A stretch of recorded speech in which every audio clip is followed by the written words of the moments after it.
Welcome to the Pint Glass Football Podcast.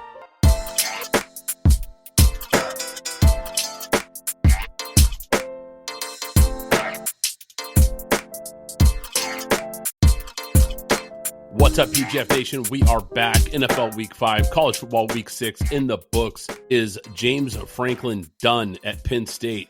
Texas gets upset. Drake Maye has a national breakout game. Bucs Seahawks deliver maybe the game of the year. Broncos pull off a big comeback win, and a lot more to get to. Plus, we're going to hand out this week's NFL game balls and college football helmet stickers. Once again, I'm your host, Brad Fowler. Joining me, as always, my co-host, Alex Higdon. Alex, let's kick this off. Look, Monday Night Football just wrapped. Jags, Chiefs. Man, this turned out to be, I just said Bucs Seahawks might have been the game of the year. This is right up there with it. This was an unbelievable game. Back and forth thriller. Jags, look, this is a statement win for them. This is a big win for Lee and Cohen and this Jags team, who's really trying to solidify themselves as one of the better teams in the AFC. This was a huge win. I picked them to go to the playoffs, so this is kind of right in line. I needed a team that would surprise, and I thought they'd be the team that surprised. Well, shout out to Trevor Lawrence, because I was kind of killing him throughout this game in terms of his awareness, not necessarily his ability, his awareness with the time clock, with the pocket awareness, collapsing of the pocket, and just not moving, speeding things up in your fifth year. You should be at a different speed than where you are in year one. And he just kind of looked out of sorts that, Brad, the end of that half, that was just, Troy Aikman said it perfectly. He said it looked like there was a lot of movement all for nothing because they didn't do anything at the end of the half. But, shout out to them. Shout out to the defense, obviously Devin Lloyd, but with the return, but the defense, and then Trevor Lawrence at the end showed up. If you're a Jaguars fan, it's almost got to be frustrating at times because the talent is so obvious. You see these moments of brilliance where he looks every bit like the prospect that we thought coming out of Clemson. You see these throws, these wow moments that make you go, okay, this is the guy that you signed to a big deal, that you build a franchise around. But then to your point, you see these bonehead plays that just shouldn't be happening in year 5. Like you said, just not knowing situational awareness is so lacking at times. But look, you're right. Hats off, because when Kansas City made that last drive, well, let's rewind. So the Jags kicked the field goal to take the lead. And when they kicked the ball off to Mahomes and the Chiefs, I thought right then and there, I think we all did, like, all right, checkmate. You kicked it back to Mahomes, and Mahomes did exactly what he always does. Look, he might not be as gifted or as talented as Josh Allen or Lamar Jackson, but there's no doubt about it. He's the most clutch quarterback since Brady. I mean, this guy just has a clutch gene like nobody else does in this league, and he did exactly what we expected. He turns it on when it matters the most, goes on this incredible drive, touchdown drive, doesn't leave very much time on the clock. And, most of the time in that situation, you're thinking, okay, that was it. Look, this upstart Jags team ran into one of the best teams in the AFC for the last, 5-6 years. This is where it ends for them, and we look at them as, this is a good story, but it comes to an end here. And that's where I got to give them a ton of credit, because Lawrence answers with his own huge drive to answer late and take the win here. It's pretty incredible stuff by them. Overall, before we shift gears here, this Chiefs team, they still feel way too dependent on Mahomes just scrambling around to make plays. And look, I know he can do it. We all know he's capable of that, but it's too much. There's not enough structure in this offense. There's not enough consistent run game outside of Mahomes' legs for me to really feel comfortable with the offense still. They've gotten a little better now that Worthy's back and some of these pieces, but they still don't look like a consistent, fluid offense that I think we want to see from them if they're going to be back in the mix, so to speak.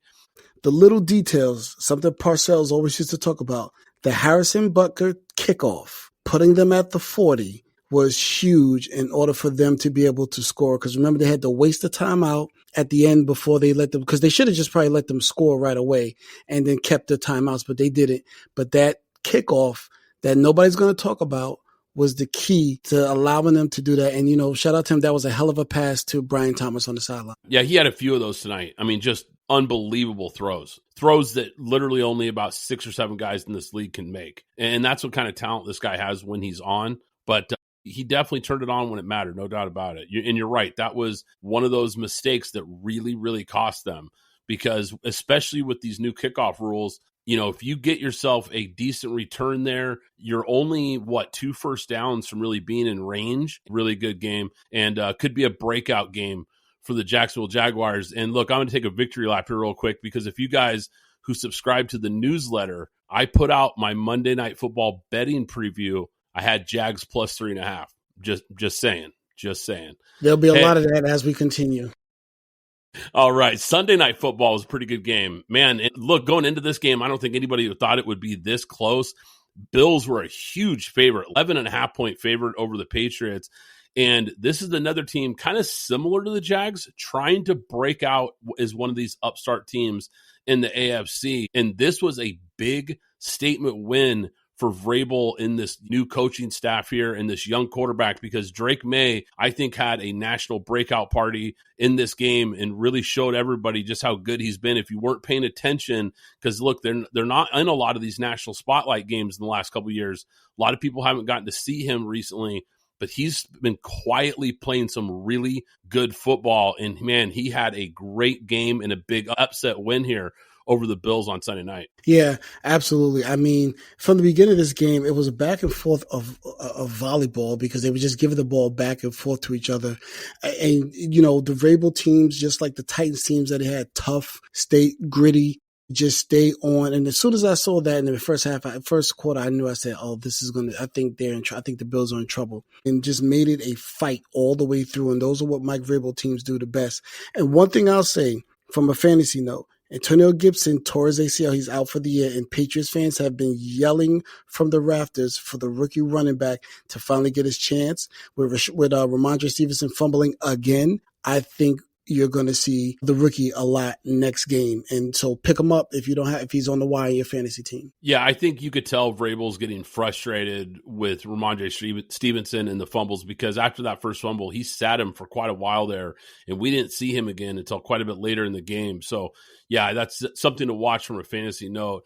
Look, the one thing that really impressed me about this game, going back to Drake Maye real quick, was just how good he was on time and off script. He was really showing that when he could play on time in the pocket and deliver nice throws, but then when he was forced out of the pocket and make something happen, he showed toughness. I mean, he was getting peppered in the pocket, staring down the barrel, still hitting his spots with accuracy and with timing.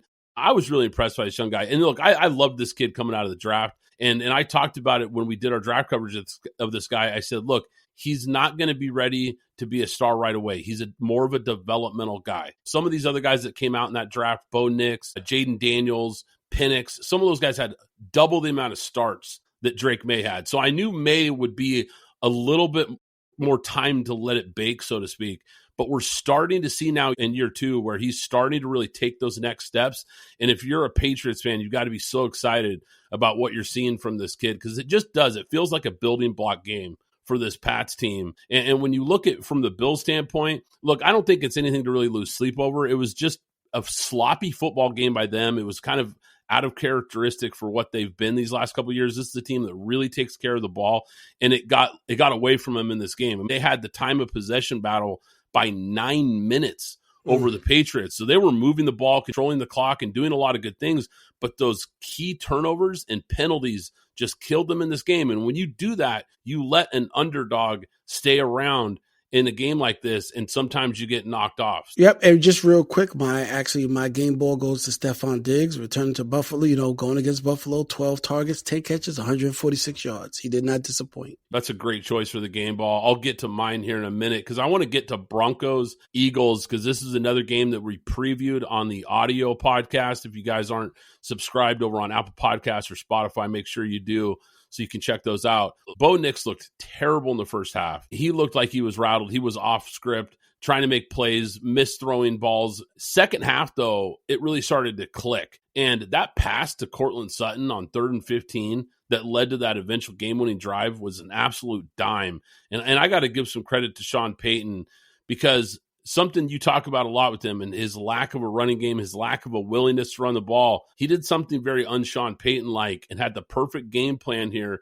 to really control the ball, control the clock. They rushed for 127 yards and really slowed down that Philly pass rush and took pressure off of Bo Nix in this game. The last thing I'll say here, Alex, is Vance Joseph, I think, deserves some credit here too. Because if you watch the adjustments he made in game, because he starts the game playing mostly cover one man, and then they they started getting carved up by the Eagles early, and he was smart enough to make a decision in game to switch to more cover 2 high zone looks and a lot of shell coverage, and that really frustrated Hurts in that passing attack from Philly, and it allowed the Broncos to climb back into this. Yeah, okay, let's focus on what you just said on the Philly side. The passing attack. 38 pass attempts to 11 rushes and only 6 by Saquon Barkley.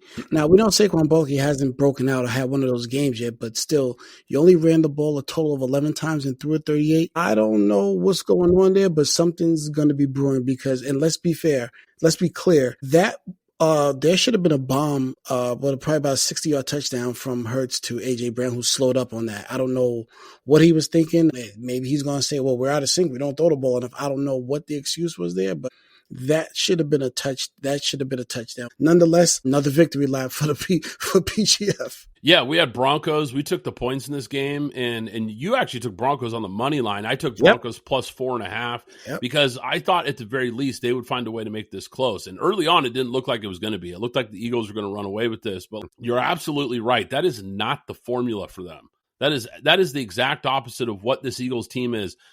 That's going against their identity. But we've talked about it a couple weeks ago, Alex. This Eagles team and I said it on the pod, similar to this Chiefs team. These two Super Bowl teams, they're good, but something doesn't look right. All right, let's shift to Buccaneers, Seahawks. This was an instant classic. And look, tip of the cap to the throwback 76 uniforms, celebrating the 50-year anniversary that these teams entered the NFL together. I thought that was really cool. It was cool to see him out there in the retro unis. 2 of the better retro unis out there, too. The creamsicle, the silver Seahawk helmets. That was fun to watch. But the game was even better, man. This was back-to-back late drives that were just unbelievable. Sam Darnold escaping pressure, making plays downfield to get that touchdown lead late. And then Baker matches him, ties it up with a minute left, an absolute shootout. And then Baker, of course, with the late field goal winning drive. Look, I don't want to take anything away from Sam Darnold because he was great in this game. That late pick was a killer. Mm-hmm. Great blitz call by Todd Bowles there. But Baker was just better in these big games. Look, Baker for MVP now? Hey.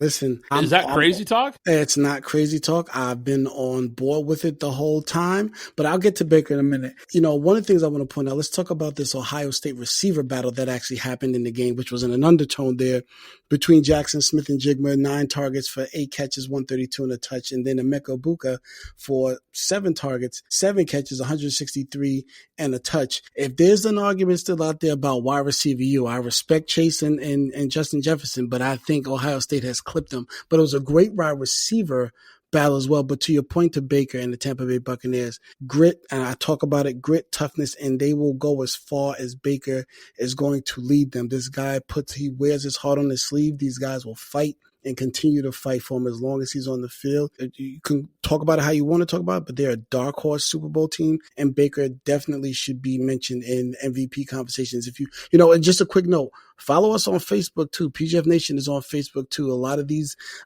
takes we actually have on the Facebook page. Yeah, absolutely, man. No, the way he has played really the last couple years in Tampa, but right now it feels like we're seeing Baker take his game to a whole nother level because there's been how many games so far this year late in the game when he had to put the cape on and he delivers in these big spots, making big time clutch throws in big situations to drive them into game winning situations. It feels like every week he has been unbelievable. And look, I'm just going to take the L. I know it's early in the year. I'm taking the L on Sam Darnold because I don't think either one of us really believed in Seattle this year. And I think we just might have missed on this one, Alex, because this team is tough. They're a tough out. I think Mike McDonald has that defense playing tough. They have an identity. And I thought Sam Darnold was going to kind of turn back into a pumpkin when he got to Seattle. I didn't think the weapons, the lack of a Kevin O'Connell offense and all the things he had in Minnesota, I just wasn't sure it was going to carry over to this year. I thought we'd see him take a step back. He really is playing at a high level still. And I got to give him a lot of credit. And on a side note here, I think Minnesota has got to be looking at this thinking that they might have made a huge mistake moving off of Darnold. But the Vikings, they're good, but they're not nearly as good as they were last year with him. And JJ hasn't been healthy or shown us anything when he did play. So I think there's something to be said about this. Yeah, you know what? And I'll say real quick, Minnesota, we know that they wanted to keep them. The price was just too rich, so I can understand that there. But the other thing is that Seattle did, Mike McDonald did, that was smart. Bringing in Clint Kubiak as the offensive coordinator, a guy that was in Minnesota with Kevin O'Connell, and then went back to San Francisco as the passing game coordinator, now bringing him in to be the offensive coordinator. So it's a familiar system, to the point that you were talking about. It's a familiar system to him. So as opposed to him being a pumpkin, they put him in the same system. So there was a modicum of success that was expected when he got there. You're right about that. It was a smart move for sure. He looks good. He's playing with a lot of confidence right now. And this Seattle team is playing like a team that could be in the playoffs for sure. And, this weekend, watching these two guys who came out in the same draft class, two of the top picks in that class, really got me thinking, Alex, we just have no patience with quarterbacks anymore. You look at Darnold, you look at Baker, and you look at Daniel Jones with the Colts. Heck, even Mac Jones has looked pretty good. I know it's a backup role, but he's came in and looked pretty good with the 49ers. And it just goes to show you, it got me thinking, we give up on these quarterbacks so fast, and we don't give these guys time to really bake and develop and become the players that we thought that they could be when they were taken in the top 5 picks, right? Like, these guys were all taken in the first round for a reason. It's because people saw something. We saw the talent. We saw guys that we thought could be franchise quarterbacks. And now you look at these guys and they're developed. You get the right pieces around them. You get a good system that fits their skill set. You get some pieces, some better offensive line plays, some guys to throw to, and all of a sudden, what do you know? These guys look really good. So it's just something that really got me thinking about this, and how I think we need to learn to have more patience when we're drafting these quarterbacks and letting them develop a little bit. Yeah. And before we move on, just really quick, we're not going to talk about this game, but you mentioned Mac Jones. That was also a hell of a win by the 49ers on Thursday night over the Rams. Impressive, gutsy win.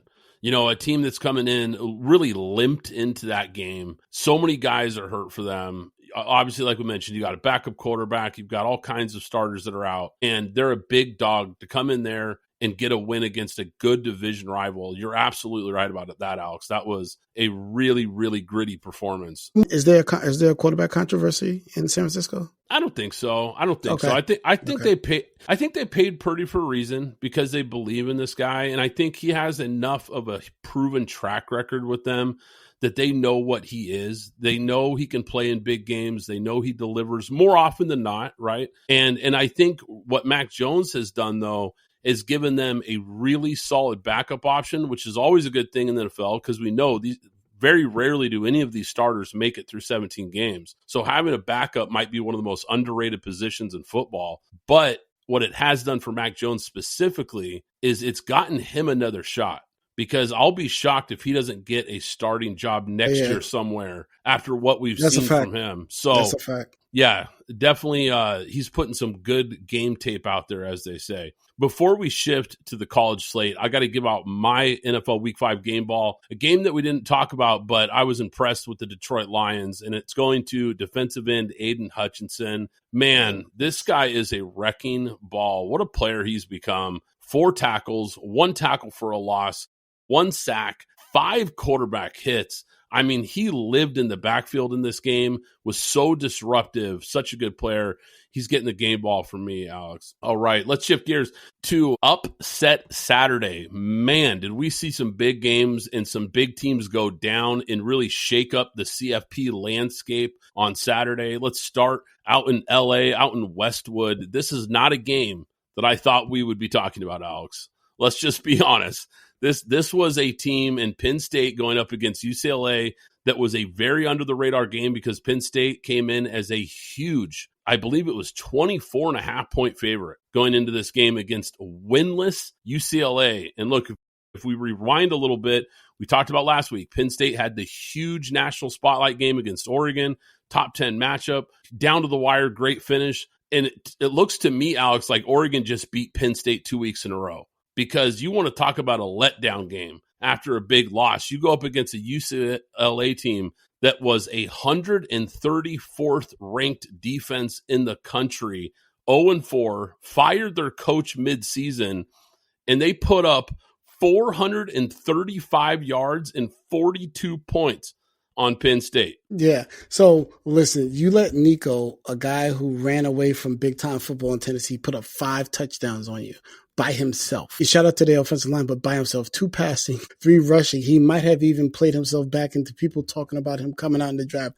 I don't know, but James Franklin and Drew Allar, I don't know what's going on there. There has to be some accountability that when you face these teams, you're supposed to punish these teams. It's okay.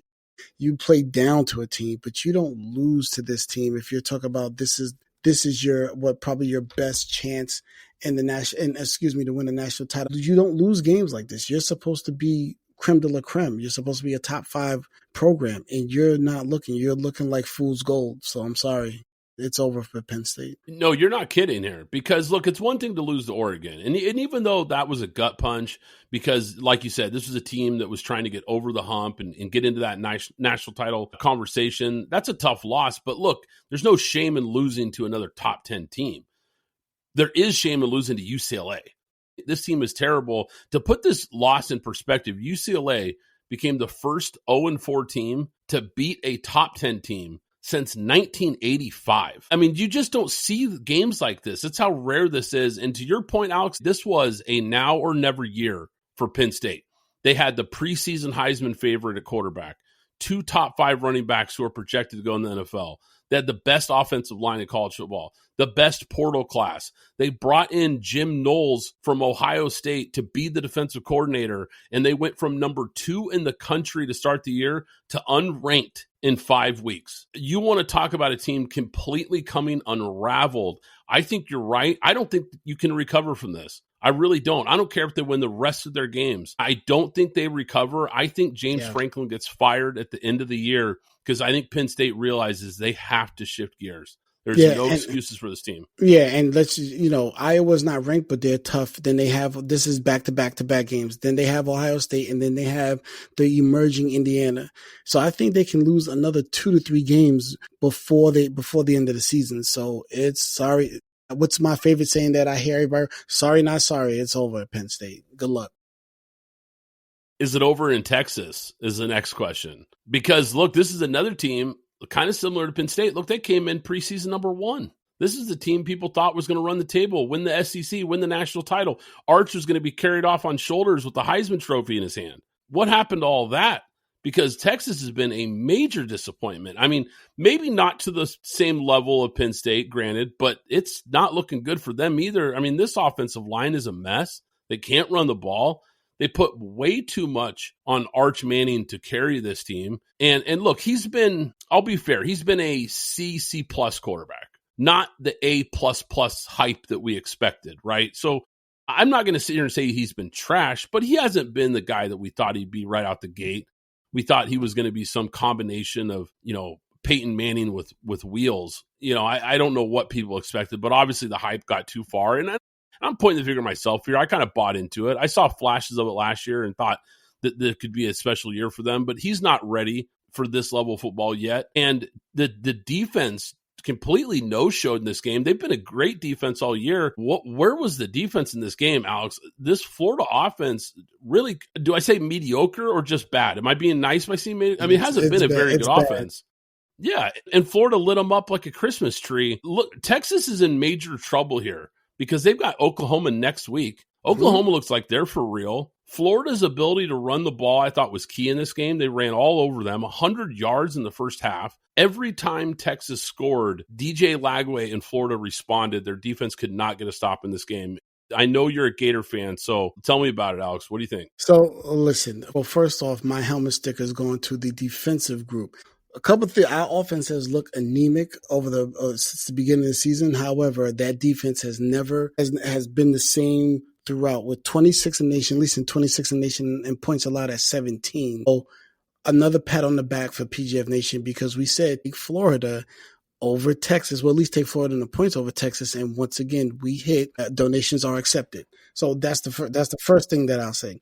The second thing I'll say is shout out to our guy B Rob. I said last year that They should have let Quinn Ewers go, and they should have started Arch Manning behind the better offensive line and better team that Texas was last year, because he wouldn't be having these growing pains now with these younger guys this year. And then obviously next year we're hoping that he more than likely takes the leap that everyone is expecting. So Sarkisian in Texas, you're in this mess because of yourself. Because you did not want to let go of Quinn Ewers and tell him to transfer or go to the league. You're in this mess because of yourself. This was bad organizational handling of this entire situation. Yeah, I think sometimes taking time to develop, taking time to be the backup and develop, I think sometimes that can be really important. But there's also something to be said about just getting snaps and reps and seeing live defenses and getting big game experience in a conference like the SEC. I think you're absolutely right. I think they would be a year further ahead right now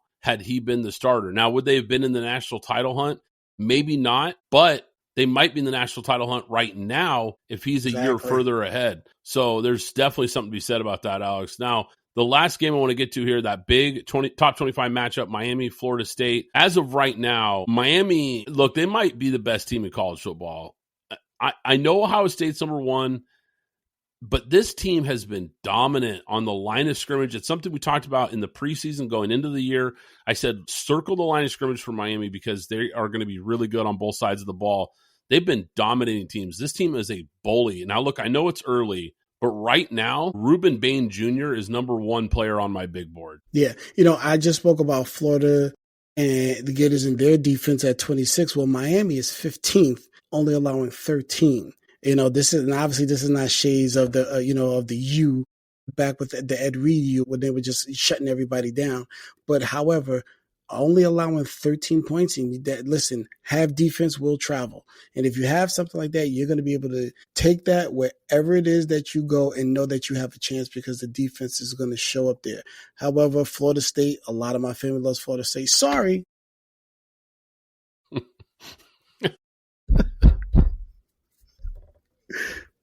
Oh my gosh. Yeah. I got to give Florida State some credit though, because they made this game interesting. Look, this wasn't a perfect performance overall by Miami. And like I said, it got interesting. They kind of let Florida State back into this game late and had to kind of sweat out a win there. But there was a stretch in the third quarter when Miami just looked like an elite championship level football team. When everything is clicking for this team and they're playing what might be their best ball, so to speak, they look really, really tough. They can run the ball. They can stop the run. And Carson Beck, man, big scoring plays from this guy, big throws from this guy once again in this game. What a comeback story that this guy is writing right now, because I think a lot of us wrote this guy off. I know when Miami paid, I think I've seen reports for some huge numbers in the millions of dollars, and I don't know the exact number, but they paid a lot of money to get Carson Beck to come start at Miami. And at the time I laughed thinking, why are they paying Carson Beck this kind of money?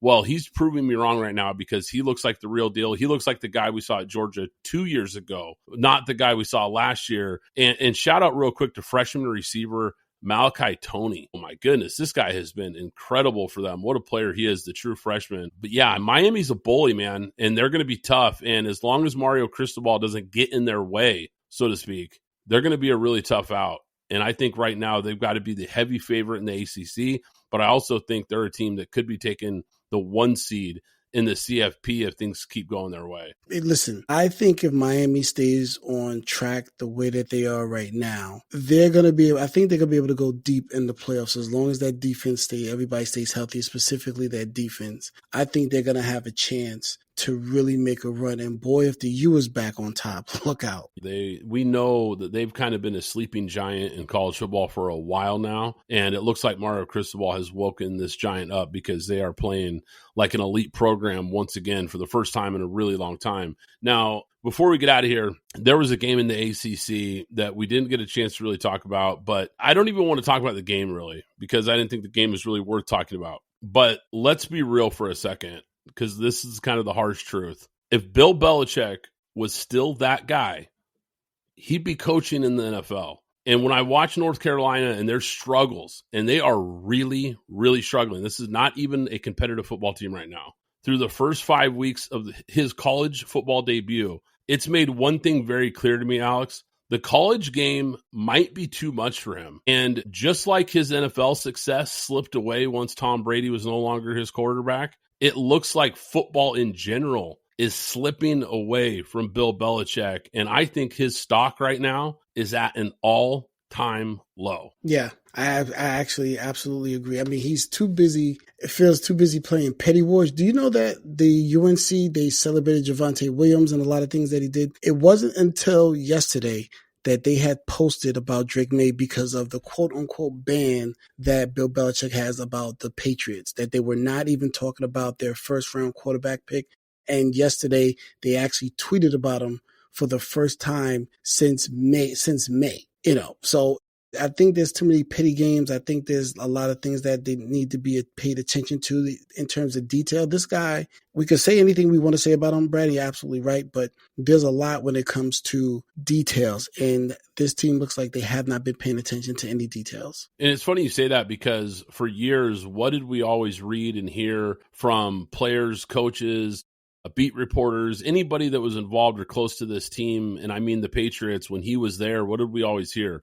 How buttoned up they were, how detail-oriented they were, yet we see a huge lack of details, a huge lack of focus from him in this program. I think you're absolutely right. It's a mess right now. It has gone off the rails way faster than I ever could have imagined, and he's got to figure it out because, like I said, this stock is at an all-time low. If he wants to get that phone to ring again with NFL names on it, he's going to have to really start turning things around because his image is in the dirt right now. Before we get out of here, I forgot, Alex, I got to give out my college football week 6 helmet sticker. I love your pick going to the Florida defense, man. I love that. The group sticker, always a good one. They deserve it after that win for sure. I'm giving mine out on the defensive side as well. A game we didn't talk about, but a game we did preview.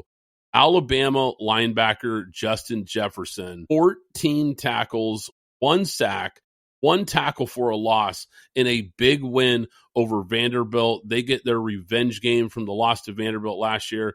So hats off to him. This guy was flying around. It felt like he was in on every play. Guys, if you enjoyed the show, hit that like button, hit that subscribe button so you don't miss out on any future episodes. Follow us on Twitter and social media because you can get exclusive content, all the different stuff we're doing, because it's a lot more than just this podcast, the audio podcast, the newsletter, the website. Go check it out, guys. Once again, I'm Brad Fowler. He's Alex Higdon. This is Pint Glass Football, and we'll catch you next time. Thanks for listening to the Pint Glass Football Podcast. Be sure to subscribe and follow us on Twitter at PGF Podcast.